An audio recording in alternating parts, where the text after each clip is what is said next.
He raised his glass, that smug little curl in his lips I used to mistake for charm. "Finally, I'm done with you, sweetheart," he said. The word sweetheart slid from his mouth like poison. His hand rested possessively on her waist, his assistant, now his mistress. Around the table his colleagues laughed, clinking their glasses. Champagne sparkled. My heart didn't. Divorce papers lay neatly folded beside my plate, tied with a red ribbon. How poetic! Our 10th anniversary dinner turned into my public execution. I smiled. Not the trembling kind, the calm, deliberate one. "Congratulations," I said, "to both of you." They thought my composure meant defeat. But control has always been my greatest disguise. When I first met Daniel, I was 22, fresh out of college, too eager to impress. He was everything I wasn't. Confident, polished, dangerous. The kind of man who filled a room without saying a word. He loved that I admired him. I loved that he noticed me. He promised me forever in the backseat of his black Mercedes, under city lights that looked like stars. For years, I believed him. I built his home, managed his accounts, smiled beside him at charity galas, wore the dresses he chose. I became the reflection he wanted. Until the reflection cracked. The first sign was the perfume.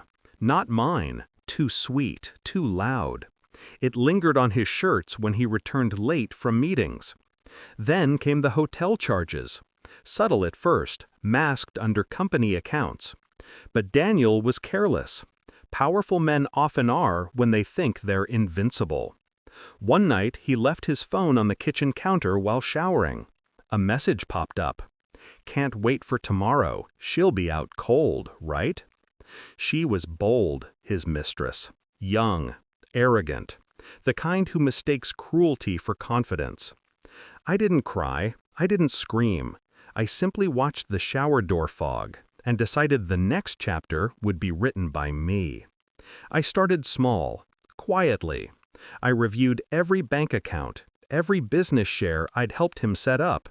My name, as it turns out, was still on the documents he'd forgotten to update. Ownership, signatures, authorizations, all legal. I transferred just enough to appear routine, ensuring his accounts remained active. Then I reached out to the one person Daniel underestimated, his partner's wife. A woman just like me, smart, patient, quietly furious. Together, we gathered the receipts, offshore accounts, shell companies, false expense claims. The evidence painted a beautiful portrait, one of corporate fraud and tax evasion. His empire wasn't built on brilliance, but deceit. I packaged everything neatly and sent it, anonymously, to the board, the tax authorities, and the media. And then I waited. Which brings us here, our anniversary dinner. The calm before the storm he doesn't see coming. As Daniel and his mistress bask in their cruelty, I sip my wine.